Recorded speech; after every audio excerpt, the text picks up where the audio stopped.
or after the final word of someone you always thought you knew, but who in an instant has laid off humanity like a cold of shovel-hamped feet, and is now a stranger, a walk of ice, and dashes away all you meant to them, as though it was so many cluster flies, where fruit outruns its season and must sink into its slow dysfunctioning. An excerpt from page 14 in the poem That Lane Gone by Michael W. Thomas.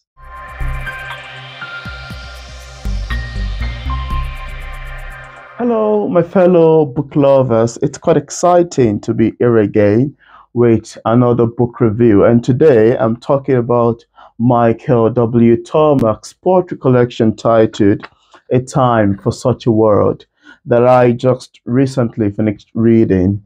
I'm a huge fan of poetry, as much as I'm a poet myself.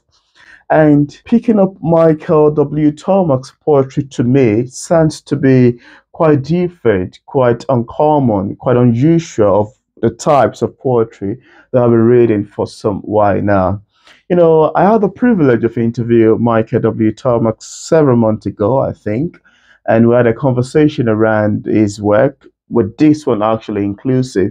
And having talked with him, I felt, from the interview conversation, I felt the need that I would love to pick up his book, which I eventually did, and it was quite amazing to me. I mean, though it took me quite a lot of while to get to the book eventually, but then picking up the book to me it sounds to be quite amazing. It rejuvenated my power, my admiration, my love for the ancient sort of poetry, and most of the poem in the book are existence centered, much like I love reading poetry collection.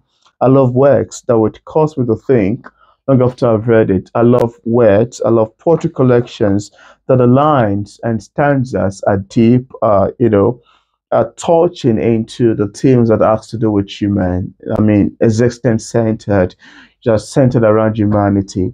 And such it is with me, having a good experience with Michael W. Thomas, A Time for Such a World, that I so much love wholeheartedly. The poetry collection per se is made up of different poems, which I think was classified into 8 chapters or 8 sections, I'll say.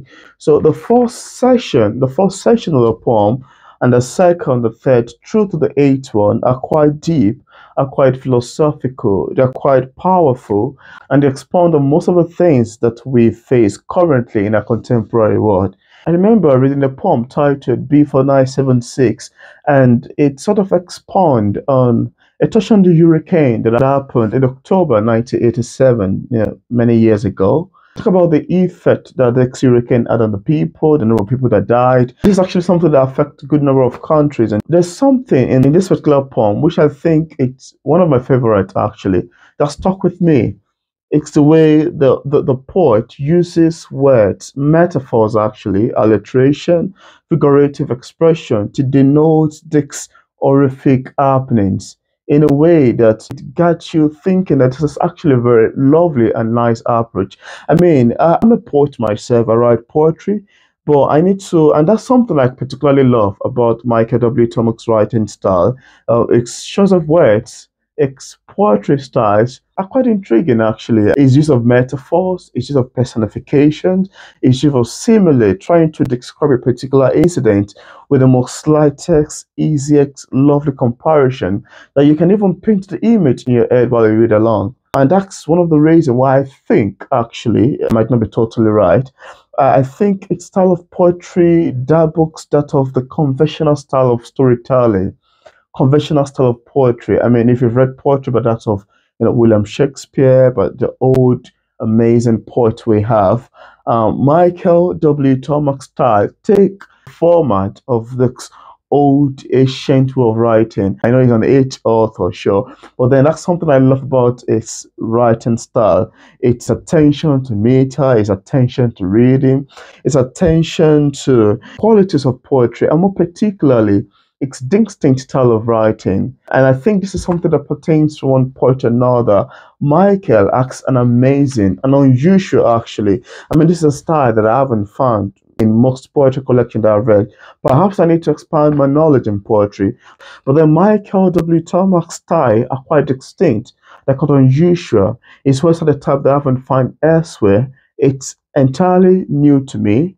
I wouldn't say it's strange, it's new, it's uncommon, it's unusual, it's distinct, it's different from what I've read, most particularly the modern poetry style. You talk about modern poetry style, you talk about the use of free verses, you talk about the use of simplicity in poetry.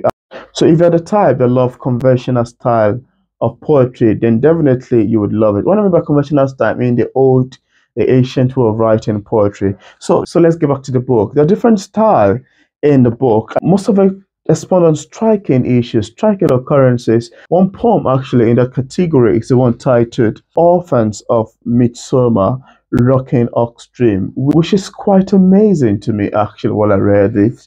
I mean, the writing style, the use of words, the personification, it's well arranged. It aligns together in a lovely, in an amazing, and in a wholesome manner. There are actually other poems in the collection that speaks to me in person and that addresses most of the things that are human-centered. Out of which is the opening poem titled A Year to Speak, that is quite lovely, quite deep, and quite philosophical. Then we have Coast, it says. We have Thursday. We have Around the Road Strand. We have a Fools of Keys that I love. I particularly love the writing style there. Then we have All of Time and Facts Next, and several other poems in the collection. You know, A Year to Speak convicts the poet's thought, its imagination, and the fate of his word. I mean, what it would think of people, or what it would think that other people would think of his words. Actually, that's the best way for me to put it.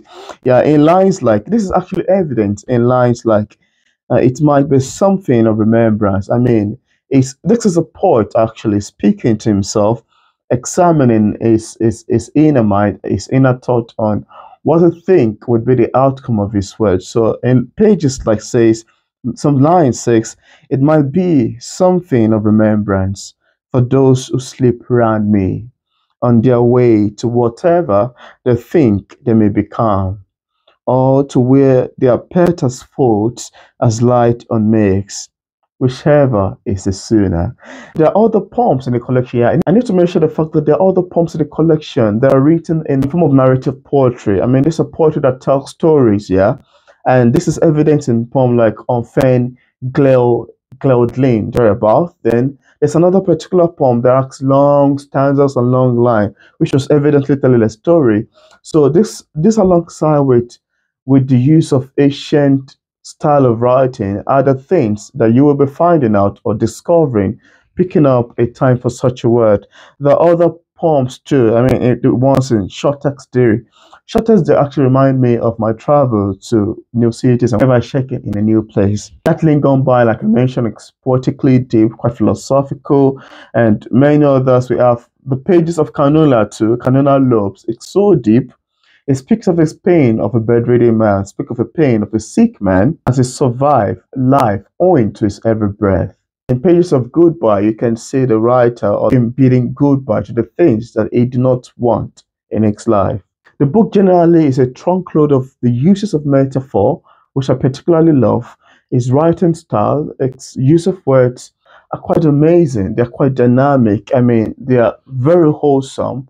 They're quite captivating, and they read in an wholesome and lovely manner. You know, if you're the type that love poetry that is quite deep, that is philosophical, that is written in the conventional style of storytelling, and there has a blend of narrative poetry in it, much like its own other style of poetry. And I think you would love to pick up Michael W. Tomac's A Time for Such a Word. I mean, it is well written, it is quite deep, it is lovely, and I so much recommend it actually for lovers of poetry and literature at large. You know, I wouldn't love to give much away in my attempt to keep my poetry review spoiler free, but if you'd like to get a copy of this, if it sounds a bit intriguing to you and you feel like you'd love to get a copy of it, I left a link in the description part of this review where you can get a copy of the book directly on Amazon. And if you're yet to click on the subscribe button, if you've not subscribed to the channel yet, I want to urge you to please click on the subscribe button over there, turn on the notification bell so you can get notified whenever I release a new video. Thank you very much for watching my short video book recommendation of A Time for Such a Word by Michael W. Thomas. See you in my next video. Goodbye.